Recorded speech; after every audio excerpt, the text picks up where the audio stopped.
So, you want to use OptimizeMentor together with WooCommerce instead of OptimizeCheckouts? Yeah, me too. Now, if you don't know what OptimizeMentor is, click the link in the description below and you can check it out and come back and watch the rest of the video later.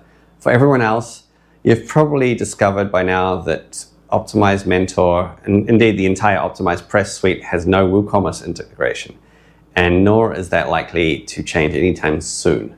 Fortunately, we can still integrate the two because OptimizeMentor has a web API, and we can use that together with Zapier to stitch the two together. Let me show you how. So here's how this works. When someone buys a subscription on the WooCommerce store, WooCommerce sends a message to Zapier, which triggers a zap, and that zap then does a post call back to the website, except it's to the OptimizeMentor's API, not WooCommerce.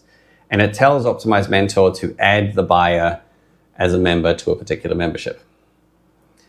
And we repeat this process for all the other actions. So if somebody upgrades or downgrades or cancels their subscription, then again, WooCommerce sends a message to Zapier, which triggers a zap, which tells OptimizeMentor to update the memberships accordingly.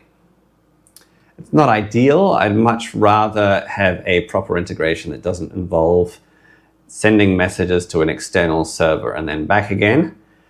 But doing a proper integration would take a lot more time, and stitching them together with Zapier actually works very well.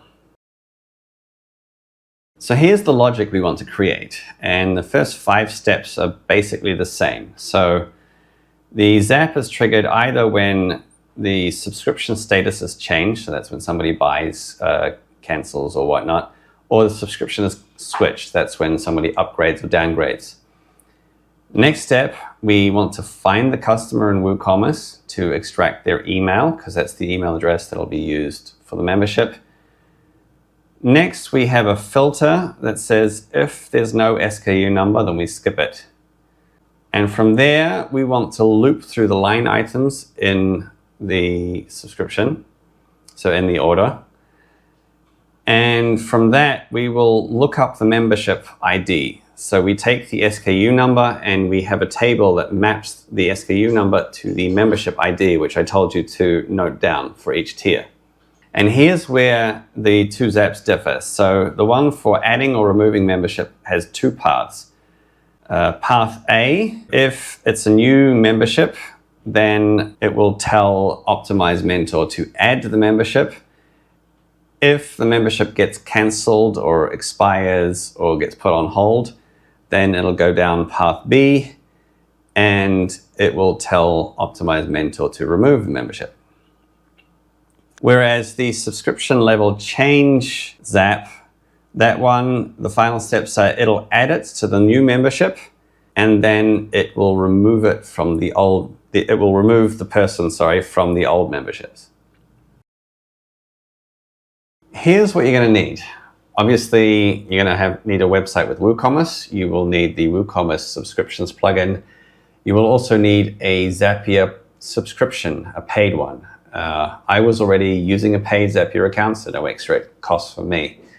And then you are going to need the WooCommerce Zapier plugin. And because it's written by a third party, yes, you're going to have to pay for that one as well. Before we start, go and buy all the plugins that you need, and then head over to Zapier and create an account there. You do not need a paid account just yet. You can set up your zaps on the free tier and upgrade once it's all working and you want it to go live. And then head over to your own website and create a variable subscription product. So under product data, make it a variable subscription. Then click on the attributes. You want to create an attribute called level or tier or whatever, and enter in the membership tiers that you've got. So I've got Light, Pro, and Elite. Then head over to variations and click on the generate variations and it'll generate variations based on the tiers that you've got. And fill in the details for each. So set a price, make sure that it's enabled, virtual, and most importantly, that it's got a unique SKU number. Now that number needs to be unique for all products on your website. We'll use that later.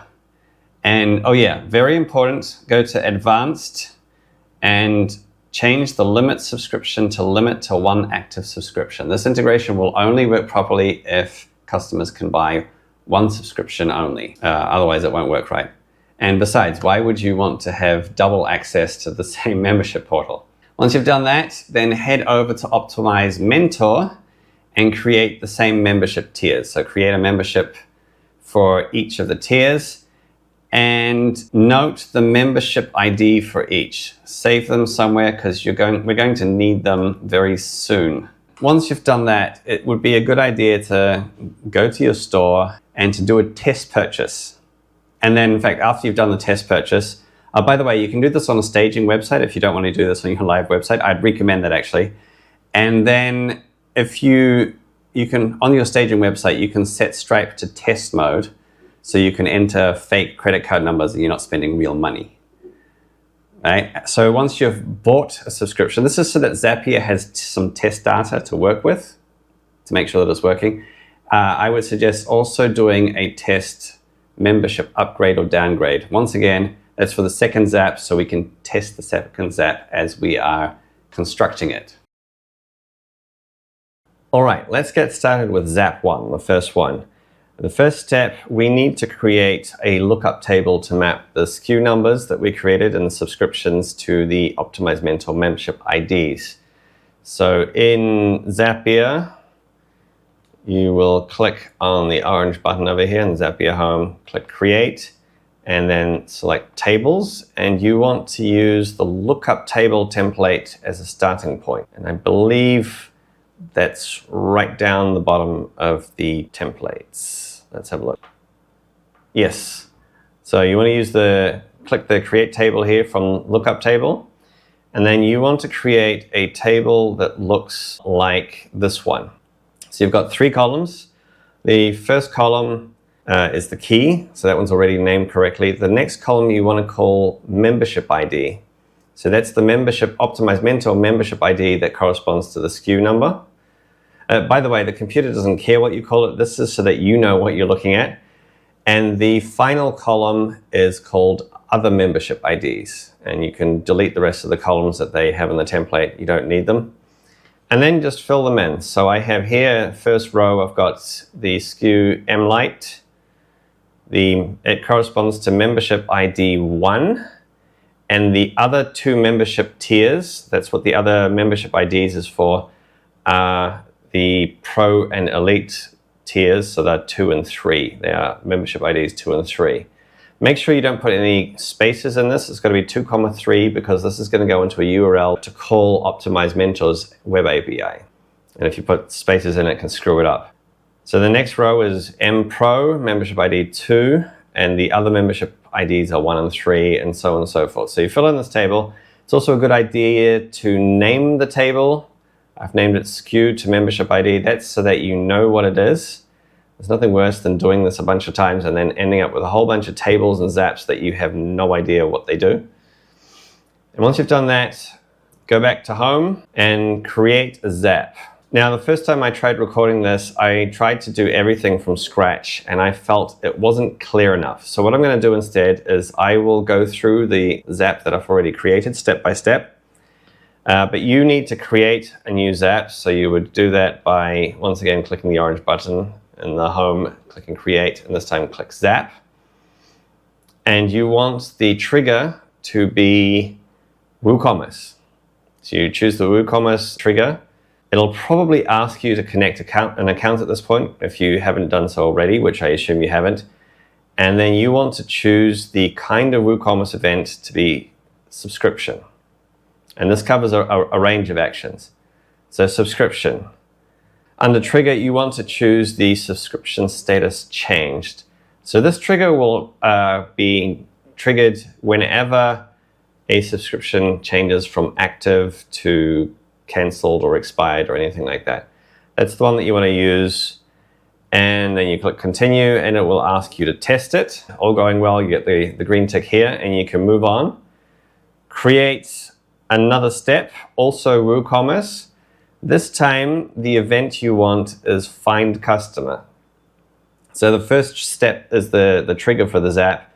That gets triggered whenever there's a status change. You want to fetch the customer for this because you want to get their main email address. Not their account's not going to be attached to their billing email. It's going to be attached to their actual email. So once again, it will ask you to attach the account, but if you click on the account button, you don't have to redo it every step. You just choose the one that you've already done. And under action, you'll get a bunch of fields. So the first thing, you want to fetch the customer ID from the previous step. So if I just do this, if I do this, the previous step has a whole bunch of fields that it collected, and you want to choose the customer ID, which I've already done. And then I think all of the other fields, everything is fine. Yes, you can just click continue, and once again, it will test it. If the test is successful, it should show you that it's fetched the customer's details, including the email address that we want. So we move on to the next step. We create a new step, and this one needs to be a filter. So when you create this one, look for filter by Zapier. Filters are quite simple. We want to only continue the Zap if line item skew exists. This step is actually optional. If you want it to create an error and send you an email every time a subscription is activated or bought that doesn't have a skew, then just skip this step and move on to the next one. I decided I didn't want to be emailed all the time on something like that. I might have a subscription for something else that doesn't end up in the member portal. So it depends on what your needs are. Once again, you test this, and once it's tested, you can move on to the next one. The next thing is you want to create a loop. So you create a new step, look for looping by Zapier, and you want to create a loop from line items. Now, there should only be one line item for the subscription, but just in case there's more, you want to loop through all of them to make sure you get them all. So the action you want to perform is in the line items. We want to get a value that's the skew. So we will call it skew. This is the label that you will use in subsequent steps when you want to use this. And you extract it from the line item skew. And you can see here in my test data, there's actually the skew is missing because I chose the wrong one up in step one. But that's okay. Is there anything else? I don't think we need to change anything else here. So you can test that one. And all going well, it should fetch a skew for you. Let me just fix that. Let's go back to the test here and choose, I think subscription B should be the right one, and continue with that one. And what that'll do is it'll just mean that the data that we see in all of these steps comes from that one. So if I now look at action, yeah, see, you can see M Pro. I bought the M Pro tier. Right, with that one tested and done, the next step is to look up the membership ID. So we now have the SKU number for the subscription. Now we want to look up the membership ID. So create a new step, and you want to create a Zapier table step. And the event is find record. You want to look up a record in the table and extract its details. In action, you want to choose the table that you chose and see if you give the table a good name, then you can see in the tables list, SKU to membership ID, whatever you called it. And then I think that's all you need here. Yes, and once again, you test the step, and if the test goes well, then you should pick up all the details. See, it's found the M Pro SKU and mapped it to membership ID 2 and other membership IDs 1, 3. And that's the data that we need for the next step. Now here's where things vary depending on whether a membership is activated or deactivated in some form. So create the next step as a path. And the path will have path A and path B. Let's do path A first. So the path A will have a rule, and we want to create a rule, only continue if the status in step 1 exactly matches active. Now this is something that you will find if you look up the documentation for the WooCommerce Zapier plugin. It will tell you that the status can be active and then a bunch of other things. So that's the one we want, only continue if the status is exactly matches active, and also check if the membership ID from the previous step, step 5, actually exists. If the membership ID doesn't exist, then we have nothing to add our member to. And then once again, you would test this to make sure that it works. And if you're testing it on a test purchase, then it should return true, that this path will be taken. That's exactly what you want. And after that, you add another step in path A, which is the add member step. And this is where you use webhooks. So look for webhooks by Zapier. You want to make the event a post event. Again, I get this from the OptimizeMentor API docs. It says if you want to change anything, you do a post event. This is normally the way web APIs work. Under action, you need to construct a URL in the form that I've brought up on screen now. So you've got the base URL is the one that you get from the OptimizeMentor's settings page, the API settings page. Will tell you what the URL is that it needs to go to, the base URL. After that, you've got the OPM API /v1/members. And you got this question mark, memberships equals. And here is where you want to insert the membership ID from step 5. All right, so you use the insert data down here to find the membership ID. And then you've got after that, you've got @OPM API key, and you need to insert the API key that you once again get from the OptimizeMentor API settings. And this key you do not want to share with anybody, okay? Because if you do, then they can add, remove members and cause all sorts of trouble. So keep that private. You put that in here. Then under payload, you only need one field, and that's the email. So you call it email, and then you include the email address that you got from step 2, find customer. And make sure it's the actual email, the email field, not the billing email field. Otherwise, you will find some of your customers won't be added properly. If you test this step, then go to your OptimizeMentor to look up the member. And you should now see that the membership level or the tier that you've chosen that in your test purchase should be active, should have been added. So in this case, I bought Membership Pro, and sure enough, it's been added here. Right, that's path A done. Now we need to move on to path B. Path B also has a rule. So in this case, we only continue if status is in. So if status is one of cancelled, on-hold, or expired. So these are the 3 statuses, new statuses that mean that the membership has stopped. So it might be cancelled by the user, it might be on hold for some reason, or it might be expired because they haven't paid their membership fee. And once again, you only want to do this if the membership ID exists. And then when you test it, it should say your path would not have continued for this test data because your test data should be the test purchase you've done. You can test this later by, in your subscriptions, removing somebody from a subscription or putting them on hold. But for now, it should say that this is correct. If it says your path would not have continued for this test data, that is correct. And then you add a step below that. This should also be a webhooks by Zapier, a post action.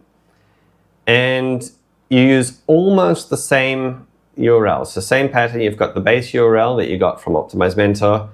You've got the OPM-API /v1/members, and this time it's /remove-membership, and then question mark with the membership ID. You need to put the membership ID field once again from lookup membership ID from step 5 in at this point after the equals, and then you've got the API key that is used to recognize that this API call is coming from a legitimate source.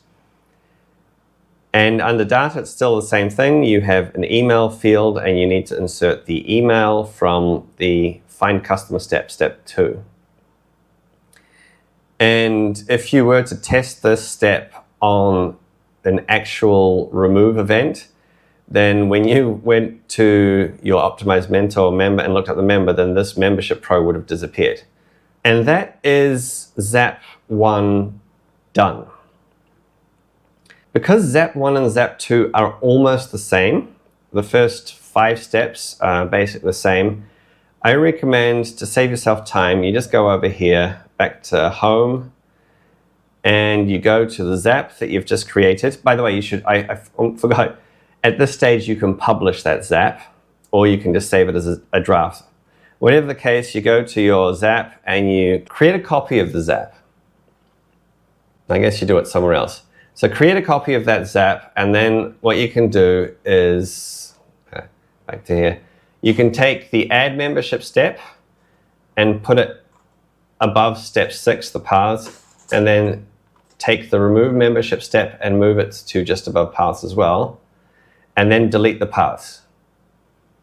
And then you've got a good starting point for the subscription level change Zap. Now this Zap, this one is designed to handle when somebody, instead of buying a new membership, they upgrade a membership or downgrade the membership. So they might upgrade from the pro level to the elite, or maybe they decided they need to save some money and the light tier is enough, so they might downgrade. So as I said, the first 5 steps are basically the same. If you've copied the previous Zap, you don't need to change them. The add membership step is also the exact same, so you do not need to change that in any way. And then the remove memberships, I'd suggest rename that one to remove old memberships. This one does need a change because you don't want to remove the membership that they've, membership tier that they've just been added to. You want to remove the other tiers. So from the, let's go back to the table. You want to remove the other membership IDs from the table. And you do that by changing, instead of the URL having membership _ ID equals, you've got memberships equals, and then you insert from step 5 the other tier IDs. So in this case, that would be 1, 3. And once again, name the Zap something useful like subscription level change WooCommerce to OptimizeMentor. At this point, if you've created a test upgrade or downgrade, you can test this. And that's both Zaps done. Make sure that you publish them both in order to activate them so that they can do their job. Otherwise, they don't run. And congratulations, you have successfully integrated OptimizeMentor with WooCommerce. Now it's time to build your actual membership site. Or you can procrastinate a little by watching the next video over here.